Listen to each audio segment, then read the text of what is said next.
오늘도 말씀을 통해 우리를 찾아오시고 만나주시는 하나님의 놀라운 은혜가 우리의 심령 가운데 삶 가운데 충만하기를 주 이름으로 축원합니다. 아멘. 오늘은 창세기 강의 54번째 시간으로 정금 같은 인생을 위하여 라는 제목의 말씀 나누기 원합니다. 제목 같이 읽어보죠. 정금 같은 인생을 위하여. 오늘은 말씀을 나누며 미술 이야기를 좀 먼저 나눠보고자 합니다. 르네상스라는 시대가 있었죠. 예술가들을 품은 도시라고 하면 이탈리아의 피렌체를 꼽습니다.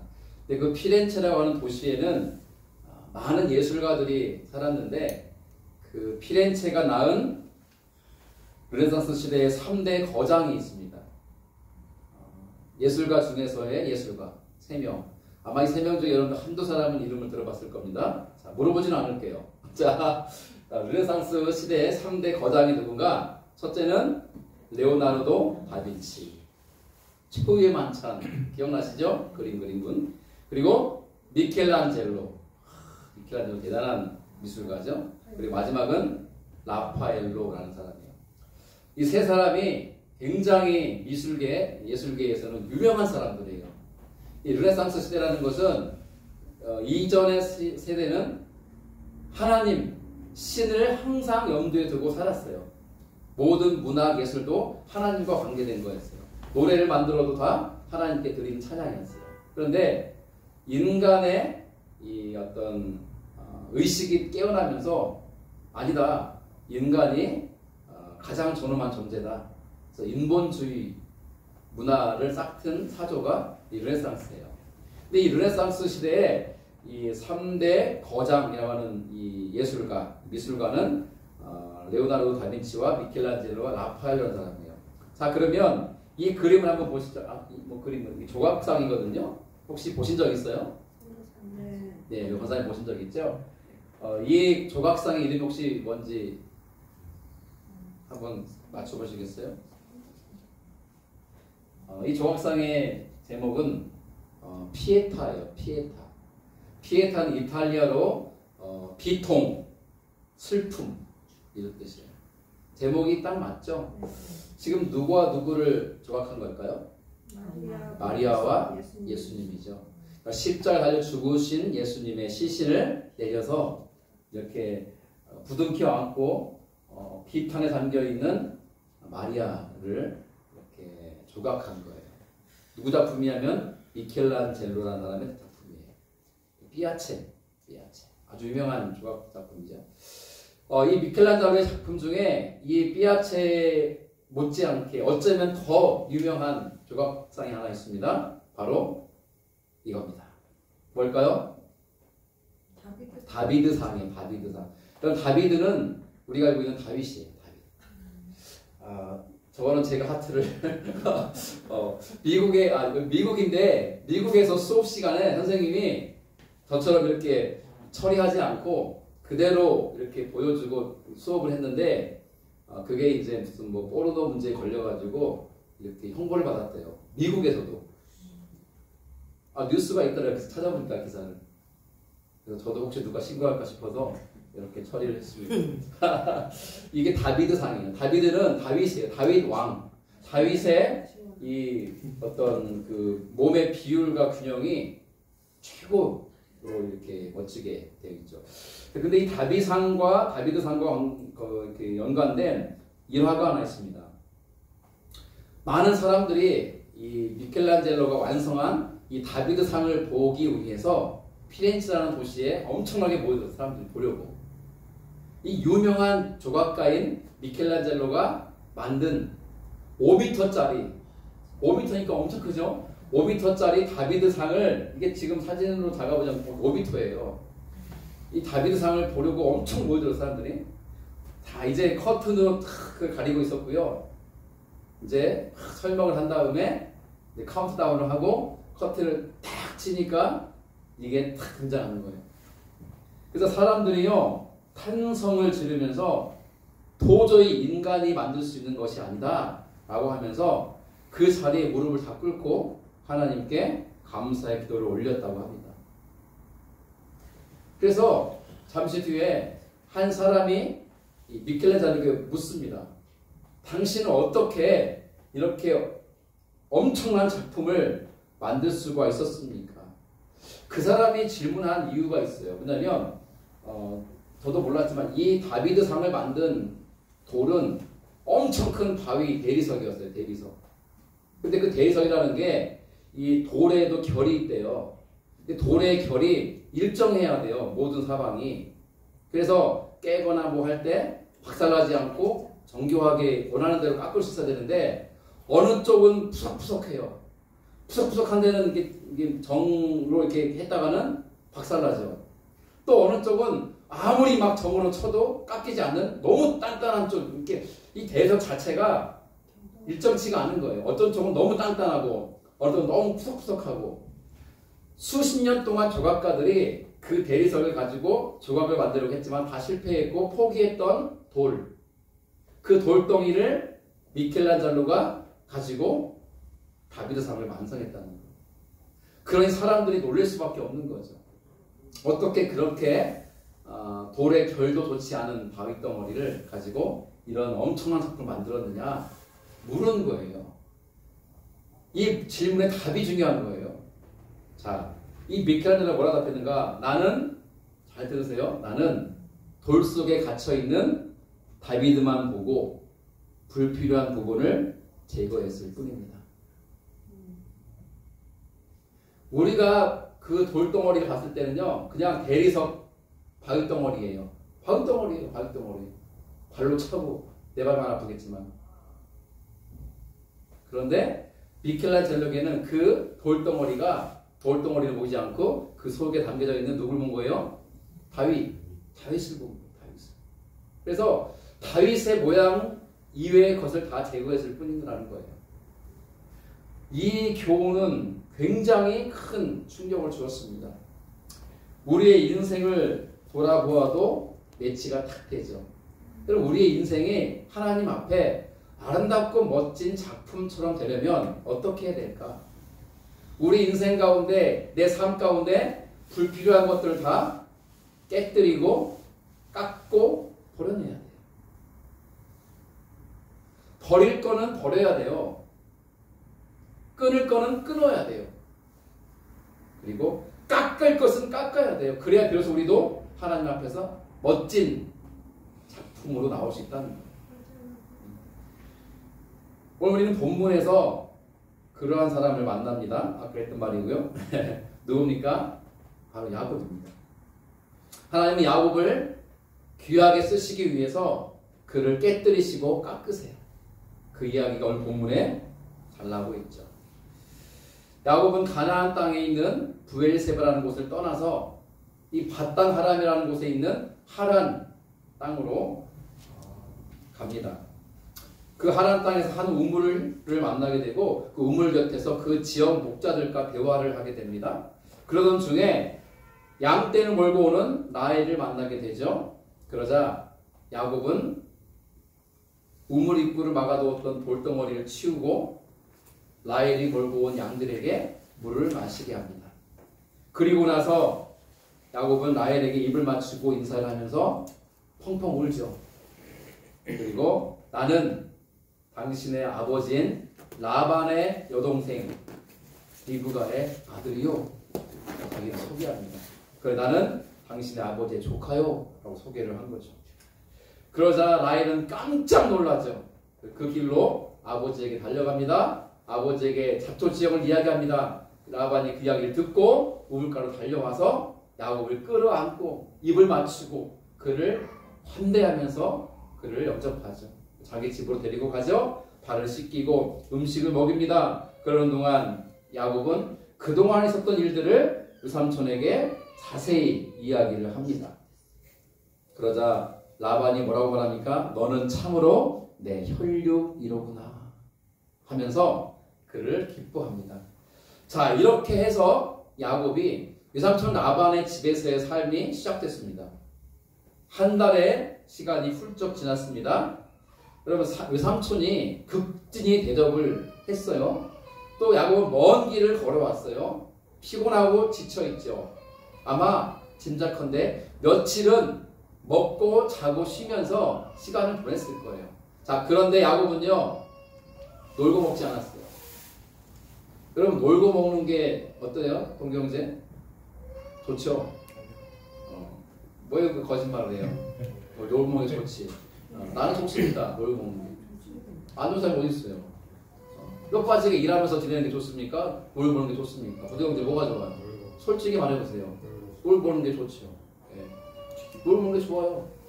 근데 야곱은요, 외삼촌 집에 머물렀지만 놀고 먹지 않았어요. 어떻게 하냐? 외삼촌의 말에 그 뉘앙스가 깔려 있거든요. 자, 보세요. 이 야곱이 며칠 동안은 먹고 자고 쉬었어요. 그냥 놀고 먹었어요. 며칠은. 그런데 며칠이 지나면서 기력이 회복되고 체력이 회복되자 야곱이 뭘 하냐? 일을 해요. 일을 한다고. 라반이 일을 시켰습니까? 안 시켰습니까? 안 시켰어요. 자발적으로 스스로 일을 하는 거예요. 그리고 이거 굉장히 중요한 부분이에요. 많은 사람들이 보통 수동적이에요. 수동적은 뭐냐? 시키면 일을 해요. 집사님 이것 좀 치우세요. 아, 예, 목사님 치울게요. 치워요. 이거는 수동적인 거예요. 그런데 제가 여러분들에게 치우란 말도 안 했는데 알아서 치워요. 이거는 능동적인 섬김이에요. 무슨 말인지 알겠어요? 청년들한테 동경원장이 좀 청소 좀 해? 아, 예, 청소해요. 이건 수동적인 섬김이에요. 그런데 교회 왔는데 보니까 막 지저분해. 알아서 막 청소기 돌리고 청소해. 이거는 능동적인 섬김이에요. 이 차이를 아셔야 돼요. 엄청난 차이예요, 이거는. 그러면 아내가 복장 터질 때가 뭐예요, 남편에게? 시키는 것만 할 때. 아, 그것도 고마워할 만한 일이긴 하죠. 시키는 것도 안 하는 사람도 있으니까. 근데 시키는 것만 하는 사람이 있어요. 여보, 양말 좀 저기 빨래통에 넣어. 그 양말만 넣어요. 그 옆에 뭐 수건 다른 거 있는데 안 넣어. 양말만 넣어요. 아, 그럼 복장 터지잖아요. 그런데 아내가 말하지도 않았는데 알아서 빨래통에 빨래를 넣고, 아내가 말하지 않았는데 스스로 세탁기를 돌린다. 와, 이거는 아내가 집에 들어왔다가 얼마나 이게 기뻐할 일이에요. 저는 세탁기를 할 줄 압니다. 여러분 남자분들 어떠십니까? 예. 이게 엄청난 차이예요. 남편이 집에 왔는데 죄송해요, 아내가 퍼즐을 자고 있어요. 밥 했어? 안 했어. 네가 해서 먹어. 그래요. 그런데 어느 날 일하고 왔더니 아내가 밥을 탁 차려가지고 여보 오셨어요? 식사하세요? 하면은 어떨 것 같으세요? 이 차이가 느껴지세요? 야곱은 그런 사람이었어요. 새삼촌이 야 야곱아 너 놀고 먹으면 되겠냐? 일 좀 해라. 얘 일할게 와서 일한 사람이 아니라 며칠은 쉬었을 거예요. 왜냐면은 진짜 먼 길을 왔거든요. 엄청 피곤했거든요. 긴장했거든요. 위험한 길을 걸어왔거든요. 내가 정말 하나님 땅까지 갈 수 있을까? 내가 정말 삼촌을 만날 수 있을까? 노심초사한 마음으로 왔단 말이죠. 드디어 삼촌을 만났고 그 집에 머물게 됐는데 따뜻한 환대를 받으면서 야곱이 얼마나 단잠을 잡고 얼마나 맛있게 음식을 먹었겠어요? 그런데 딱 며칠뿐이었어요. 며칠이 지나다 야곱은 좀이 쑤셨는지 나타나는 일하는 거예요. 일꾼들이 일하는 거 보면요. 여기 같이 일하게 하면서 막 일을 하는 거예요. 눈에 보이는 것마다 일하는 거예요. 누가 그를 유심히 지켜봅니까? 외삼촌 라반이 야곱을 지켜보는 거예요. 오호, 요놈 봐라. 쓸모 있는데? 일도 잘하는 거예요, 야무지게. 여러분, 똑같은 일을 시켜도 하지마 하는 사람이 있고, 와, 야무지네. 그런 사람이 있잖아요. 손이 야무진 거예요. 일을 잘하는 거예요. 자, 그런 상황 속에서 한 달이 지나서 외삼촌이 외삼촌 라반이 야곱에게 이렇게 말합니다. 같이 읽어보죠. 라반이 야곱에게 이르되 내가 비록 내 생질이나 어찌 그저 내 일을 하겠느냐. 내 품삯을 어떻게 할지 내게 말하라. 자, 이 말에 뉘앙스가 있는 거예요. 놀고 먹은 게 아니에요. 야곱은 뭐 했다고요? 일을 했어요. 그 일하는 거 보니까 야무지고 잘하는 거예요. 마음에 쏙 드는 거예요. 외삼촌 눈에 볼 때. 그래서 제안을 한 겁니다. 야야, 네가 내 조카 생질이긴 하지만 어찌 네가 내 일을 그냥 공짜로 해주겠냐. 앞으로도 일을 해다오. 대신 품삯을 주겠다. 얼마를 줄까? 하고 묻는 거예요. 근데 야곱은 이때 돈 주세요. 아니면 금은 부화를 주세요. 땅을 주세요. 집을 주세요. 아니면 가축, 짐승을 주세요. 라는 말을 하지 않아요. 뭐라고 답합니까? 이 10장님?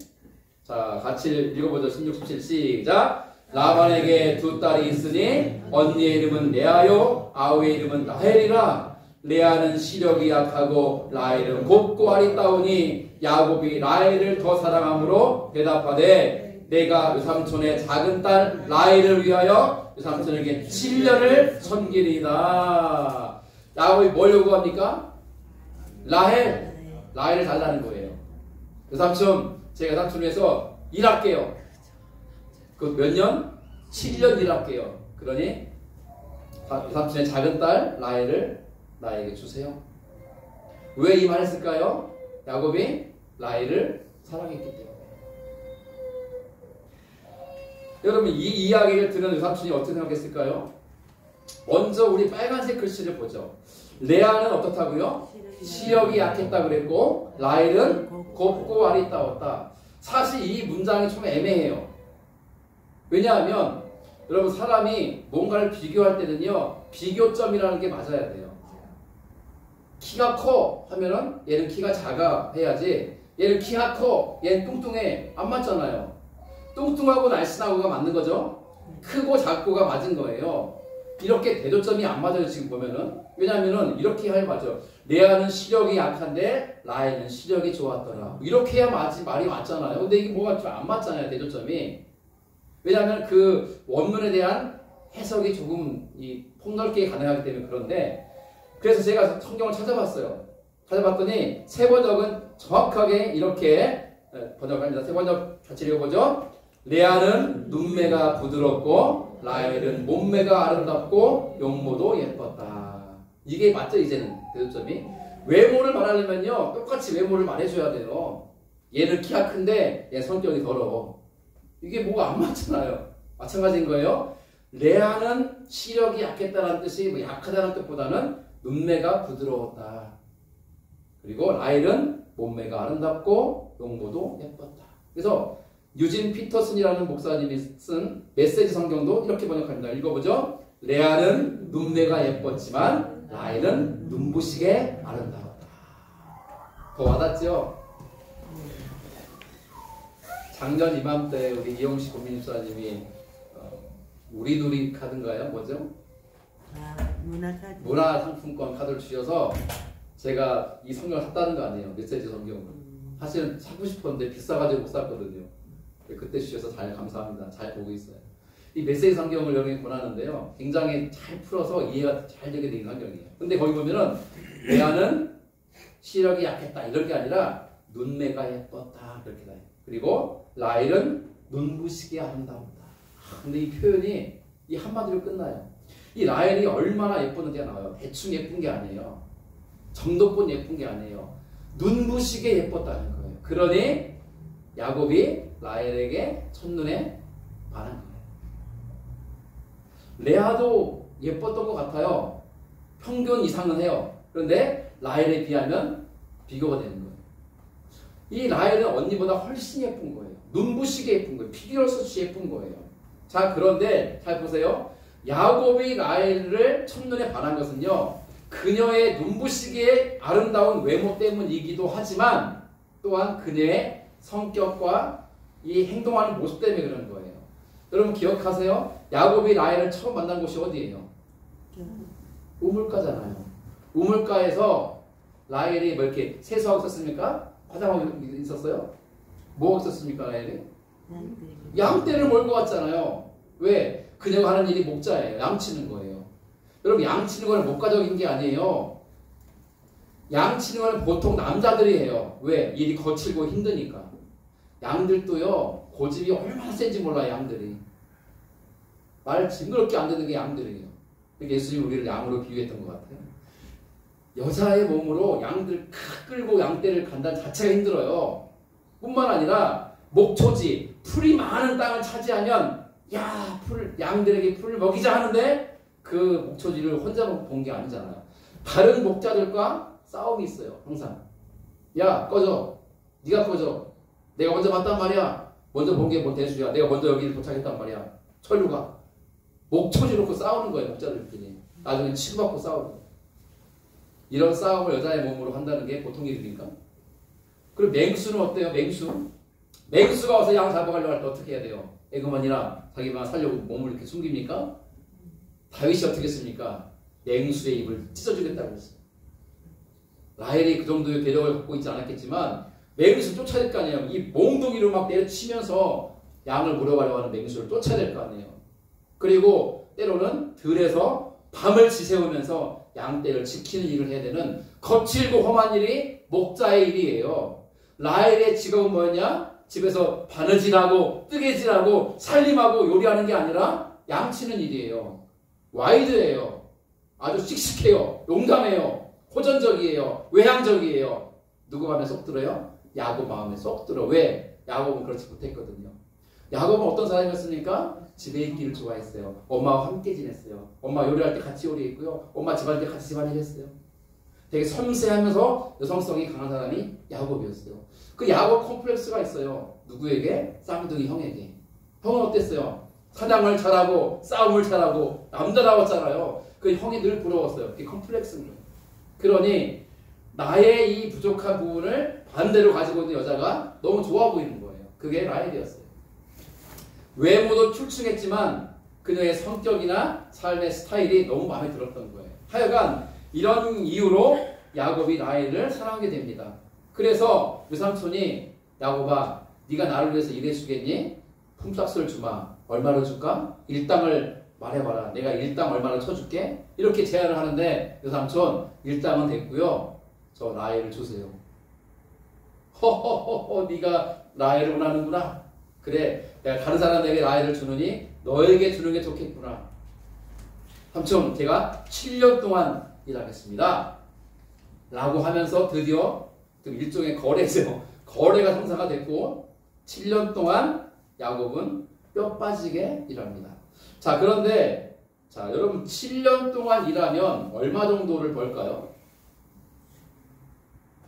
지금부터는 산수로 하겠습니다. 머리를 잘 쓰십시오. 자 우리 청년들이 일당으로 일하면 제가 알기로는 그저 14만원 뭐 월요일날 15만원 이렇게 받아요. 14만원 15만원 좀 받아요. 근데 야곱은 10만원 좀 받는다고 이렇게 쳐요. 잘라서 적게 10만원. 일당 얼마요? 10만원. 예. 자 그러면 한 달은 30 혹은 31일인데 주일날 쉬고 하루 이틀 더 쉰다고 감안해서 25일만 일한다고 칩시다. 그러면 얼마에 한 달에 버는 게? 25만원에 250만원 벌죠. 예, 한 달에 250만원 버는 거예요. 그죠? 자, 그러면 1년이면 얼마예요? 1년으로 일하면 12달을 곱하면 3천만원이에요. 3천만원. 1년에. 그러면 7년을 곱하면 2억 1천만원. 작은 돈이에요? 큰 돈이에요? 엄청 큰 돈이죠. 문경제, 무경제 알겠어요? 성실하게 일하고 잘 모으면 7년 뒤, 10년 뒤 큰 돈 모을 수 있어요. 알겠어요?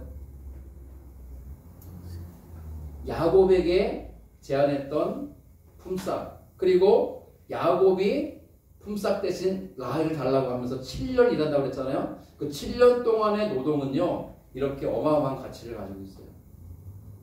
이게 뭘 말하는 거예요? 그만큼 야곱이 라헬을 사랑했다는 뜻이에요. 여러분 사랑하는 사람에서 7년 동안 노예처럼 일할 수 있습니까? 쉽지 않죠. 어렵죠. 그런데 야곱은 자처했어요. 왜? 그만큼 라헬을 사랑했으니까. 라헬을 얻고 싶은 거예요. 성경은요 이렇게 표현합니다. 같이 읽어보죠. 야곱이 라헬을 위하여 7년 동안 라반을 섬겼으나 그를 사랑하는 까닭에 7년을 며칠같이 여겼더라. 또 이 부분이 너무 좋아요. 7년을 며칠같이 여겼대요. 이유가 뭐예요? 라헬을 사랑하는 까닭. 여러분 사랑에는 이렇게 큰 힘이 능력이 있어요. 사랑하면요 달도 따올 수 있어요. 사랑하면요 못할 게 없어요. 다 해줄 수 있어요. 사랑하면요 참는 거예요. 기다리는 거예요. 이 야곱이 7년이라는 긴 세월을 단 며칠같이 여길 만큼 일을 열심히 했어요. 그리고 뭘 기다려요? 라헬과 결혼할 날을 기다린 거예요. 자, 7년이 드디어 찼습니다. 야곱이 어떻게 할까요? 그 삼촌에게. 자, 읽어보죠. 야곱이 라반에게 이르되 내 기한이 찼으니 내 아내를 내게 주소서. 내가 그에게 들어가겠나이다. 당연한 요구죠. 그 삼촌 7년이 찼습니다. 제가 7년 동안 그 삼촌을 위해서 종처럼 일했습니다. 그러니 약속대로 이제 라헬을 저에게 아내로 주십시오. 내가 그 라헬을 아내로 취해야 되겠습니다. 라고 말을 합니다. 그러자 어떻게 반응합니까? 1절 라반이 그곳 사람을 다 모아 잔치하고. 무슨 잔치예요? 혼인잔치. 혼인잔치를 연 거예요. 혼인식을 한 거예요. 그리고 드디어 가슴 떨리는 첫날 밤을 보냅니다. 어떻게 될까 이 이야기가? 읽어보죠. 저녁에 그의 딸 레아를 야곱에게로 데려가매 야곱이 그에게로 들어가니라. 라반이 또 그의 여종 실바를 그의 딸 레아에게 시녀로 주었더라. 어떤 일이 벌어진 겁니까? 그 삼촌이 라헬을 신혼방에 넣어준 게 아니라 언니 레아를 넣은 거예요. 여러분 궁금하잖아요? 아니 얼굴도 안 보고 자나? 근데 이거는 고대 근동의 문화를 아셔야 돼요. 사실 우리나라도 예전에 옛날 방식으로 결혼할 때는 쪽두리하고 뭐하고 이렇게 한복으로 얼굴 가리잖아요. 이렇게 결혼식 할 때. 안 보셨어요? 사극 보면 나오잖아요. 이렇게 얼굴을 다 가리잖아요. 물론 이미 얼굴을 봐서 알지만 결혼식 날은 이렇게 가리는 거예요. 가리고 언제 공개하냐면 정식 보면은 첫날 밤을 맞이할 때 쪽두리를 이렇게 벗겨주고 옷도 이렇게 벗겨주고 이렇게 첫날 밤을 같이 보내면서 대면하는 거예요. 근데 이 고대 근동의 결혼 문화가 보면은 결혼식 날 신부의 얼굴을 완전히 가려요. 언제 신부의 얼굴을 알 수 있냐? 다음날. 첫날 밤을 보내고 나야 알 수 있어요. 그래서 신혼방에 들어가도 컴컴하잖아요. 얼굴도 가리고 있고 그 얼굴 가리고 있는 것을 다 이렇게 벗고 하룻밤을 보내는 거예요. 아침에 돼서 보면은 아유 라헬이 여기 있구나 하고 봤는데 라헬이 아니고 누군 거예요? 네. 레아가 있잖아요. 깜짝 놀라가지고 야곱이 뭐 꽁 대신 닭이라고 해서 삽니까? 쫓아갑니다. 삼촌에게. 자 읽어보죠. 시작. 야곱이 아침에 보니 레아라 라반에게 이르되 외삼촌이 어찌하여 내게 이같이 행하셨나이까? 내가 라헬을 위하여 외삼촌을 섬기지 아니하였나이까? 외삼촌이 나를 속이심은 어찌 됨이니까? 여러분 이런 말 하는 게 맞아요? 틀려요? 맞죠? 지금 야곱이 어떤 마음일까요? 배신감, 억울함, 화가 나고 분노가 있는 거예요. 어찌 나를 속일 수 있느냐? 외삼촌이. 내가 라헬을 원했는데 왜 레아를 나에게 주었느냐? 따지는 거예요. 그러자 삼촌이 답을 이렇게 합니다. 읽어보죠. 라반이 이르되 언니보다 아우를 먼저 주는 것은 우리 지방에서 하지 아니하는 바이라. 이를 위하여 7일을 채우라. 우리가 그도 내게 주리니 내가 또 나를 7년 동안 섬길지니라. 기가 막힌 말을 합니다. 뭡니까? 야야 진정해라. 우리 동네에서는 언니보다 동생을 먼저 시집 보내는 법은 없단다. 언니를 먼저 보낸 다음에 동생을 보내는 게 이 지방의 법이니라. 진짜일까요? 거짓일까요? 거짓말. 일반적으로는 이 말이 맞아요. 일반적으로. 언니하고 동생이 있으면 일반적으로 언니 먼저 가는 게 맞잖아요. 그런데 동생이 먼저 이렇게 결혼을 할 수도 있는 거예요. 고대도 마찬가지예요. 고대에도. 부모의 심정은 순서에 따라서 언니 먼저 보내고 둘째를 보내고 하고 싶은 거죠. 그런데 상황이 그렇지 못할 수도 있단 말이에요. 그리고 여러분 중요한 건 이게 진짜 사실이고 법이라면 어떻게 해야 돼요? 결혼식 전에 이 사실을 누구에게 알려줘야 돼요? 야곱에게 알려줘야죠. 야 근데 야곱아 너 이거 아니야? 뭔데요? 우리 동네에서는 말이야 언니 먼저 시집가고 동생이 시집가는 건데 너 그거 알고 있었지? 몰랐는데요? 또 그러니까 레아 먼저 데리고 가야 되고 라헬 데리고 가야 돼. 이런 딜이 있었어야죠. 근데 그거를 싹 얘기 안 하잖아요. 왜? 완전히 속인 거예요. 완전하게. 그 다음 말이 뭡니까? 야 야곱아 7일을 채우라. 7일은 뭐예요? 결혼식이 7일 걸렸거든요. 초래. 결혼식 기간이 7일이에요. 우리처럼 화배 끝나는 게 아니에요. 7일 동안 했거든요. 7일 동안에 초래를 치르는데 그 초래가 끝나고 나면 바로 라헬과도 다시 결혼을 해라. 그리고 7년을 더 일해라. 야곱은요 이제 일주일여간에 친두 자매와 2번 결혼식을 치르게 된 거예요. 여러분들이 야곱이라면 어떻게 답하겠습니까? 자, 읽어보죠. 야곱이 그대로 하여 그 7일을 채우매 라반이 딸 라헬도 그에게 아내로 주고 라반이 또 그의 여종 비라를 그의 딸 라헬에게 주어 시녀가 되게 하매 야곱이 또한 라헬에게로 들어갔고 그가 레아보다 라헬을 더 사랑하여 다시 7년 동안 라반을 섬겼더라. 오늘 본문의 말씀은 여기까지예요.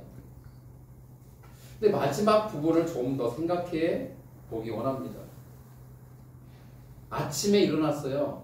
첫날 밤을 보내고 잠자리를 갖고 일어났잖아요. 다음날 해가 떠서 얼굴을 보고 야 라헬 라고 부르면서 봤더니 라헬이 아니고 레아잖아요. 깜짝 놀랐고 순간 배신감과 억울함과 분노가 치밀어 올랐습니다. 그래서 외삼촌을 쫓아가가지고 외삼촌 이럴 수가 있느냐, 왜 나를 속였느냐, 어째 이러냐 하면서 따졌어요. 항의했어요. 그때 삼촌은 사과 한마디 없어요. 대신 거짓말합니다. 야, 우리 동네에서는 말이야 언니 먼저 보내고 동생이 가는 게 법이야. 순서를 바꾸는 법은 없어. 라고 거짓말을 하면서 하는 말이 7일을 있다가 네가 레아와 함께 7일 동안의 혼례를 마치고 7일이 다 차면 바로 레아에게 또 결혼해라. 그리고 7년을 더 일해라. 이 기가 막힌 말을 들었을 때 야곱의 기분이 어땠을까요? 떠오르는 거 혹시 없습니까, 여러분? 저는 뭐가 떠올랐냐면요. 완전히 속았잖아요, 야곱이. 근데 야곱은 지금까지 어떻게 살아왔어요? 속이는 자로 살았잖아요. 속이는 자. 아버지를 속이고 형을 속이고 막 속였잖아요. 거짓말하고. 그랬던 자기의 삶이 번뜩 지나가는 거예요. 아차 싶은 거죠. 내가 아버지를 속였을 때, 아버지가 나에게 속임을 당했을 때 아버지의 기분이 어땠는지는 몰랐어요. 그동안에는. 여러분, 속이는 자는 속임 당한 자의 기분을 몰라요. 속였던 야곱은 속임 당한 아버지의 마음이 어땠을까를 전혀 몰랐었고요. 자기가 또 형을 속였을 때도 속임 당한 형의 기분과 마음이 어땠을지는 몰랐어요. 그런데 막상 내가 믿었던 외삼촌에게 속고 나니 그 기분이 순간적으로 다가오는 거예요. 아차! 그때 형과 아버지 기분이 이랬겠구나. 오 주여, 나의 죄를 용서하소서. 여러분, 남들을 속이잖아요. 예언할게요.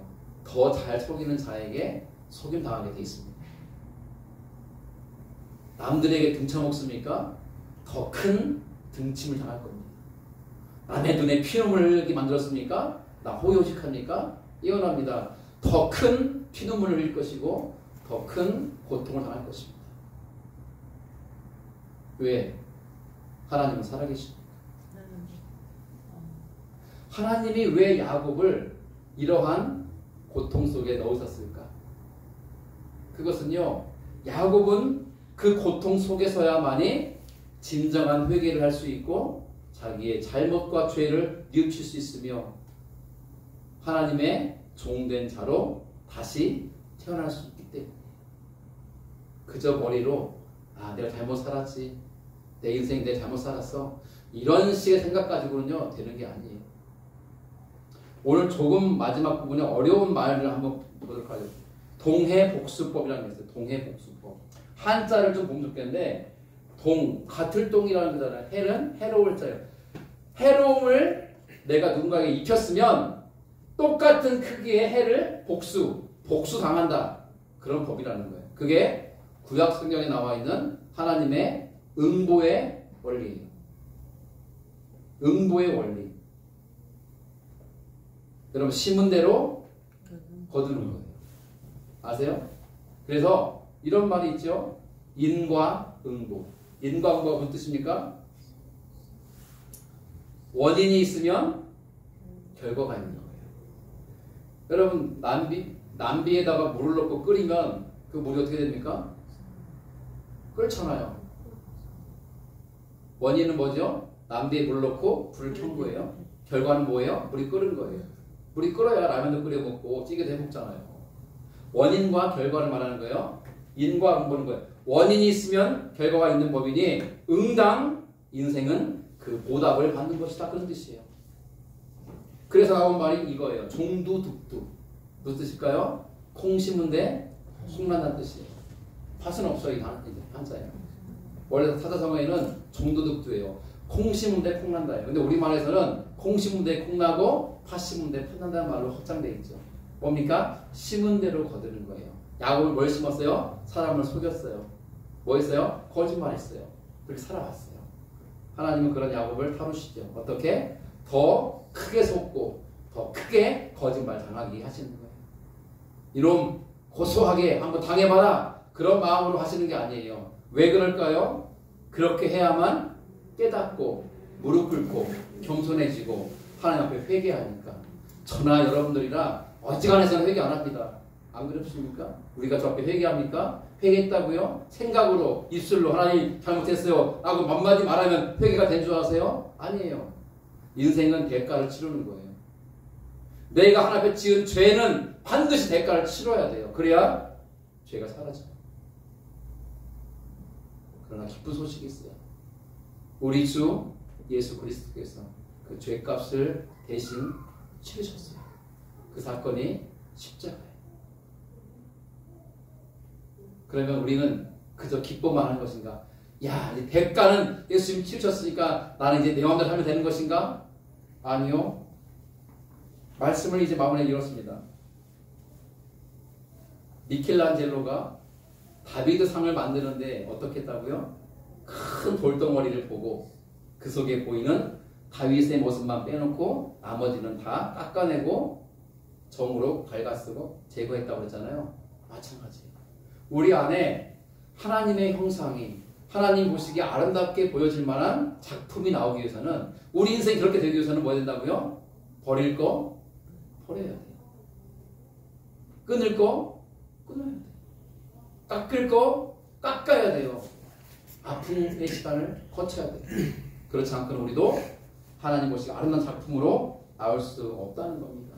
오늘부터 대림절이 시작됐습니다. 대림절은 다시 오실 우리 주 예수 그리스도를 맞이할 준비를 하는 절기입니다. 이 대림절 여러분은 무슨 준비를 하겠습니까? 오늘 본문 말씀이 우리에게 무엇을 준비해야 될지를 잘 보여주고 있습니다.